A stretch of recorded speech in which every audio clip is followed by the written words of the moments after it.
Después de años de ahorros, compré una casa de $800,000 e invité a todos. Llegó la noche y no se presentó ni una sola persona. Mientras estaba sentado rodeado de platos vacíos, mi mamá llamó y dijo: «Tu hermano piensa que la casa debería ser suya». Yo, un hombre de 34 años, estaba sentado solo en mi comedor flamante, mirando el despliegue de comida que me había tomado 2 días preparar. 17 cubiertos, 17 sillas, 0 invitados. La primera botella de vino ya estaba vacía. Había empezado a beber alrededor de las 7, justo cuando se suponía que la gente debía llegar. A las 8:30 supe que algo andaba mal. A las 9 estaba seguro de que nadie vendría. Mi teléfono vibró. «Mamá». Finalmente. Ni siquiera saludó, simplemente se lanzó a hablar, con la voz tensa por ese tono particular que usaba cuando estaba a punto de defender algo indefendible. Me dijo que mi hermano pensaba que yo debería darle la casa, que había estado hablando con la familia durante semanas y que todos estaban de acuerdo en que yo estaba siendo egoísta al comprar un lugar tan grande siendo soltero, mientras que él tenía una esposa y 2 hijos. De hecho, me reí. Salió como una risa áspera y amarga en la habitación vacía. Le pregunté si estaba bromeando. No lo estaba. Dijo que mi hermano también había trabajado duro, que merecía un respiro, que la familia se supone que debe ayudar a la familia. Le recordé que yo había trabajado semanas de 80 horas durante una década, que me había saltado vacaciones y vivido en un estudio mientras mi hermano compraba una camioneta nueva cada 3 años. Dijo que ese no era el punto. Le pregunté cuál era el punto entonces. Se quedó callada por un momento, luego me dijo que mi hermano había convencido a todos de boicotear mi fiesta de inauguración hasta que yo hiciera lo correcto. Lo correcto. Dejé que esa frase quedara suspendida en el aire mientras me servía otra copa de vino. Había invitado a 17 personas, mis padres, mi hermano y su esposa, sus 2 hijos, mi hermana y su esposo, 3 tías, 2 tíos y mis 2 primos más cercanos. Todos habían confirmado su asistencia con un sí. Todos lo sabían desde hacía 3 semanas. Todos lo habían elegido a él sobre mí. Mamá siguió hablando, diciendo que yo necesitaba entender de dónde venía él. Había hecho algunas malas inversiones. Su esposa quería un lugar más grande. Los niños necesitaban sus propias habitaciones. Yo siempre podría comprar otra casa más tarde. Era joven. Era flexible. No tenía responsabilidades. Esa última parte me dolió de forma distinta. No tenía responsabilidades. Como si la hipoteca que acababa de firmar no fuera real, como si la década de sacrificio no fuera real. Le dije que tenía que irme. Ella empezó a protestar, pero colgué. Me quedé allí sentado hasta la medianoche bebiendo vino y comiendo aperitivos fríos, mirando todas esas sillas vacías. Entonces empecé a planear. A la mañana siguiente llamé a mi abogado. Me costó $500 por una consulta de fin de semana, pero valió la pena. Le expliqué la situación y le pregunté por mis opciones. Me dijo que, legalmente, la casa era mía, libre de toda carga, pero que entendía por qué estaba enojado. Sugirió que documentara todo y me preparara para la presión familiar. Yo tenía otra cosa en mente. Pasé ese domingo creando un chat grupal familiar en una aplicación de mensajería que ninguno de ellos pudiera ignorar. Agregué a todos los que habían sido invitados a la inauguración. Luego escribí un mensaje. Les agradecí a todos por su honestidad al mostrarme cuál era mi lugar para ellos. Les dije que había pensado cuidadosamente en la posición de mi hermano y en lo que mamá había dicho sobre la familia ayudando a la familia. Dije que había tomado una decisión sobre la casa. Vi cómo se acumulaban las confirmaciones de lectura. 12 personas en línea, 15, las 17. Luego les dije que me quedaría con la casa, obviamente, porque la había comprado con mi propio dinero y no estaba loco, pero que quería que entendieran algo sobre la familia, la responsabilidad y el respeto.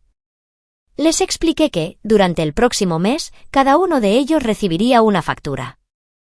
Había calculado el costo de la fiesta de inauguración basándome en su asistencia confirmada, comida, bebidas, decoraciones, el personal de catering que había contratado. Todo. La parte de cada uno ascendía a $237. Esperaba el pago en un plazo de 30 días. Mi teléfono explotó. Mi hermano me llamó 17 veces en 10 minutos. Mi hermana envió un ensayo sobre lo cruel que estaba siendo. Papá me mandó un mensaje diciendo que estaba actuando como un niño. Las tías y los tíos intervinieron con varios grados de indignación y decepción. Ignoré todo durante 6 horas. Dejé que se cocinaran en su propia salsa. Dejé que sintieran lo que era ser tomados por sorpresa. Esa noche, mi hermano apareció en mi puerta. Lo observé a través de la ventana, caminando de un lado a otro en mi porche, dándose cuerda a sí mismo. Cuando finalmente abrí la puerta, pasó a mi lado hacia la casa sin preguntar. Miró mi sala de estar, los techos altos y los pisos de madera que me había tomado meses elegir, y su rostro se contrajo en algo feo. Dijo que yo estaba siendo ridículo con lo del dinero, que sabía que él no podía pagarlo, que todo lo de la facturación era una broma mezquina y que debía dejarlo pasar. Le pregunté si pensaba que lo de la casa era una broma, si pensaba que organizar un boicot a mi inauguración era divertido, si pensaba que intentar culparme para que le diera una propiedad de $800,000 era razonable. Dijo que eso no era lo mismo. Dijo que yo no entendía lo que era tener hijos, tener gastos reales, tener una esposa que quería cosas. Su voz se hizo más fuerte con cada palabra hasta que casi estaba gritando. Me mantuve tranquilo. Le dije que tenía 2 opciones.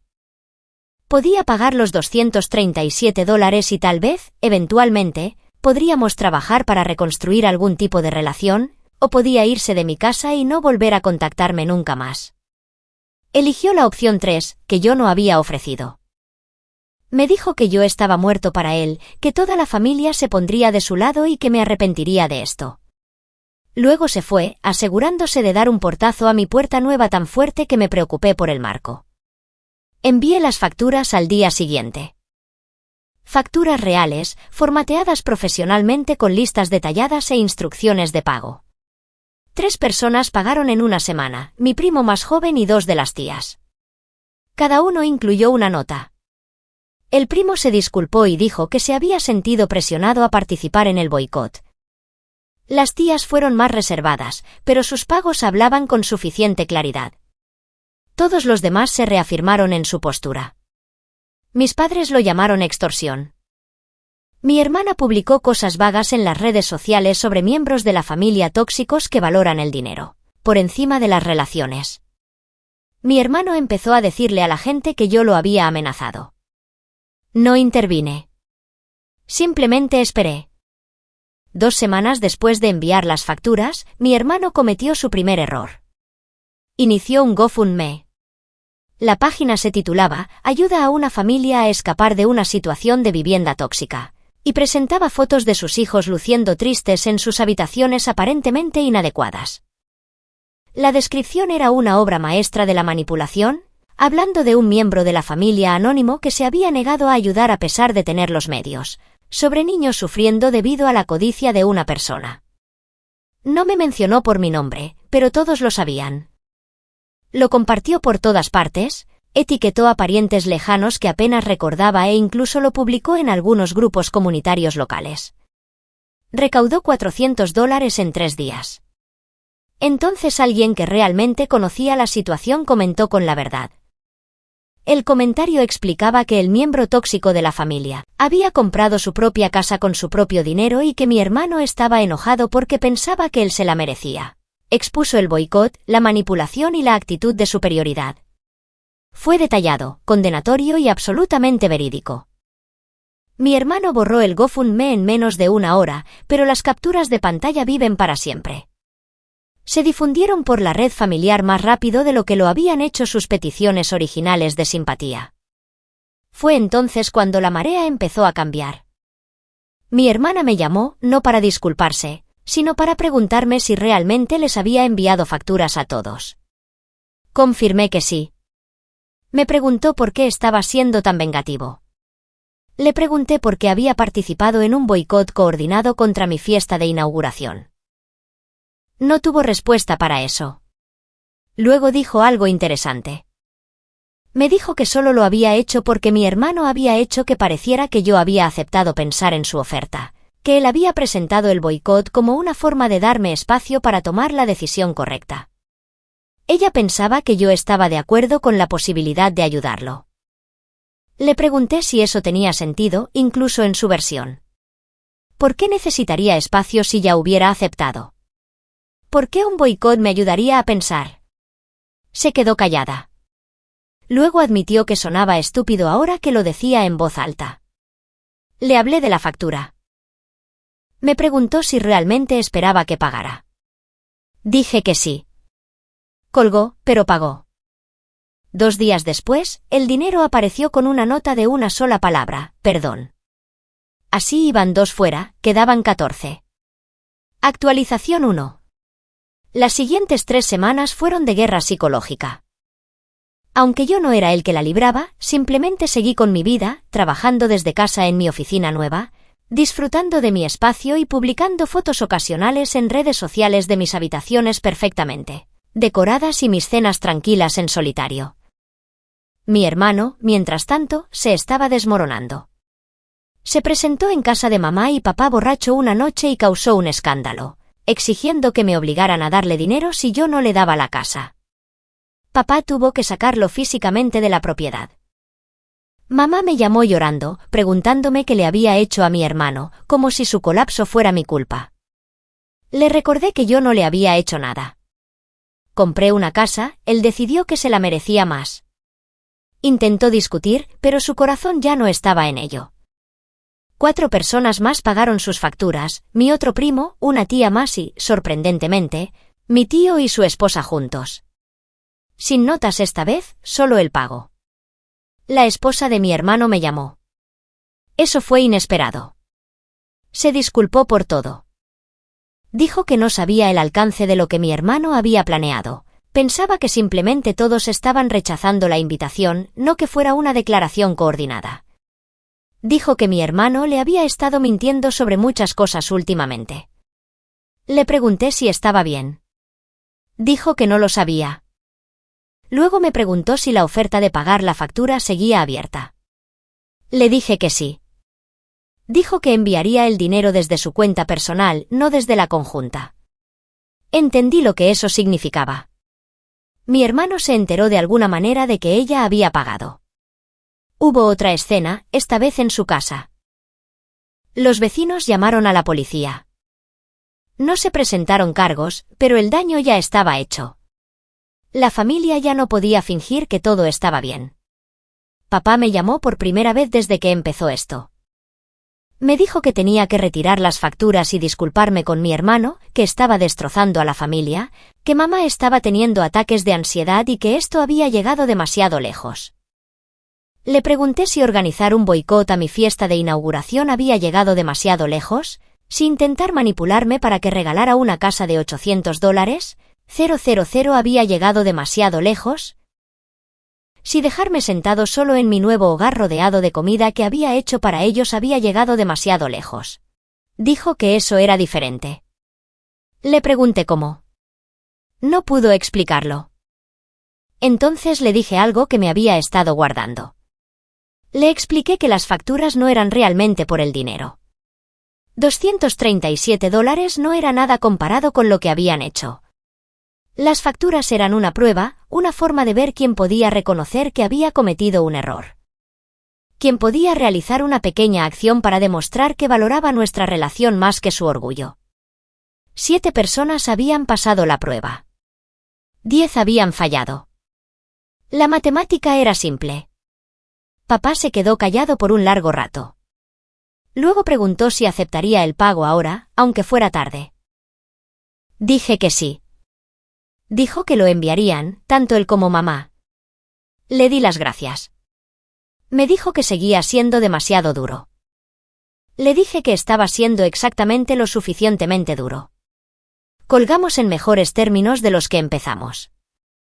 Mis padres pagaron al día siguiente. Su nota decía que me amaban y que lo sentían. No era suficiente, no realmente, pero era algo. Eso dejaba a 5 personas: mi hermano, su esposa, que ya había pagado personalmente, el esposo de mi hermana, y una tía y un tío que habían dejado clara su posición. Pensaban que yo estaba equivocado. Pensaban que estaba castigando a la familia por las acciones de mi hermano. Pensaban que yo debería ser la persona más madura. Les di una semana más. Luego envié un mensaje final al chat grupal. Agradecí a las 9 personas que habían pagado. Les dije que eran bienvenidos en mi casa en cualquier momento, que valoraba su disposición a admitir su error y seguir adelante. Lo decía en serio. Luego les dije a los demás que condonaba sus deudas.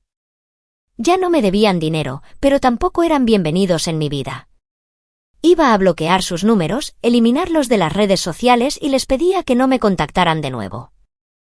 La familia se supone que es apoyo y respeto, y ellos me habían demostrado que no eran capaces de ninguna de las dos cosas. Mi hermano respondió en el chat grupal antes de que yo pudiera borrarlo. Dijo que yo era un pedazo de basura vengativo que siempre le había tenido envidia, que estaba demostrando que nunca me importó la familia y que esperaba que muriera solo en mi gran casa vacía. Tomé una captura de pantalla de ese mensaje y la guardé. Luego lo bloqueé en todas partes y borré el chat. El esposo de mi hermana me envió un mensaje personal antes de que pudiera bloquearlo. Dijo que estaba cometiendo un error, que la familia es para siempre y que algún día me arrepentiría. Le dije que la familia se supone que debe estar ahí para uno. Y cuando llegó el momento, él y mi hermana habían elegido el delirio de mi hermano sobre mi realidad. Lo bloqueé a él también. La tía y el tío que se resistieron no respondieron en absoluto. Tomé eso como respuesta suficiente. Actualización 2. 3 meses después, organicé otra cena, más pequeña esta vez. 9 cubiertos para las 9 personas que habían pagado sus facturas: mis padres, mi hermana, que había pagado por separado y venía sin su esposo, mis 2 primos y las 3 tías y tíos que habían elegido la reconciliación. Todos se presentaron. No hablamos de mi hermano, ni del boicot, ni de nada de eso. Simplemente comimos buena comida, bebimos vino y disfrutamos de mi casa de la manera en que debía disfrutarse. Mamá me apartó mientras estábamos limpiando. Me dijo que mi hermano se estaba divorciando. Su esposa había solicitado el divorcio hacía 2 semanas, citando su irresponsabilidad financiera y su comportamiento controlador. Él se había mudado de nuevo con ellos temporalmente, lo que estaba causando problemas porque papá no soportaba tenerlo en la casa después de todo lo ocurrido. Me preguntó si me sentía reivindicado. Le dije que me sentía triste, no por mi hermano, sino por lo que podríamos haber sido como familia si él simplemente se hubiera alegrado por mí. Ella me abrazó y lloró. Se lo permití. Papá me alcanzó cuando iba hacia mi auto ayudando a cargar las sobras. Me dijo que estaba orgulloso de mí por mantenerme firme, que debería haber dicho eso meses atrás, que había dejado que la culpa de mamá y la manipulación de mi hermano nublaran su juicio. Le dije que lo entendía y que ya no estaba enojado con ellos. Me preguntó si alguna vez me reconciliaría con mi hermano. Dije que no sabía si la puerta estaba cerrada con llave, pero que mi hermano tendría que cruzarla él mismo, y no creía que fuera capaz de ese tipo de crecimiento. Papá asintió como si hubiera esperado esa respuesta. Mi hermana se quedó hasta tarde después de que todos los demás se hubieran ido. Nos sentamos en mi porche trasero viendo la puesta de sol sobre el jardín que poco a poco estaba creando. Se disculpó de nuevo, esta vez de forma más profunda. Explicó que su esposo había sido el que la presionaba para ponerse del lado de mi hermano, que él siempre había tenido envidia de mi éxito. Ella había elegido su matrimonio sobre su hermano y se arrepentía. Le pregunté si estaba bien. Dijo que estaba trabajando en ello, terapia de pareja, terapia individual, tratando de descubrir quién era ella fuera de las opiniones de su esposo. Le dije que me alegraba que estuviera aquí. Empezó a llorar. Nos sentamos en silencio hasta que oscureció. La casa se sintió diferente después de esa noche. Menos como un símbolo de lo que había perdido y más como algo que había construido. No solo la estructura física, sino los límites que había establecido, Las relaciones que había salvado y el amor propio que había mantenido. Actualización 3. 6 meses después de la inauguración original, me encontré con mi hermano en un supermercado. Se veía fatal, más delgado, sin afeitar, con ropa que no le quedaba del todo bien. Me vio y su rostro pasó por unas 5 expresiones diferentes antes de asentarse en una resignación exhausta. Me preguntó si podíamos hablar. Me sorprendió tanto que acepté. Fuimos a una cafetería cercana. Nos sentamos en un rincón como si estuviéramos negociando una situación de rehenes. Me dijo que su vida se había desmoronado. El divorcio fue caótico. Había perdido su trabajo por faltar demasiados días mientras lidiaba con problemas personales. Estaba viviendo con nuestros padres y odiando cada minuto de ello. Sus hijos apenas querían verlo porque su exesposa tenía la custodia principal y él había agotado su buena voluntad de visitas con su comportamiento errático. Dijo que todo era culpa mía, que si tan solo lo hubiera ayudado cuando me lo pidió, nada de esto habría pasado. No mordí el anzuelo. Solo le pregunté si genuinamente creía eso. Si realmente pensaba que el hecho de que yo comprara mi propia casa con mi propio dinero era la causa de su divorcio, su pérdida de empleo y su relación con sus hijos. Miró su café durante mucho tiempo. Luego, en voz baja, admitió que ya no sabía qué creer. Que todo se había enredado tanto que no podía ver con claridad.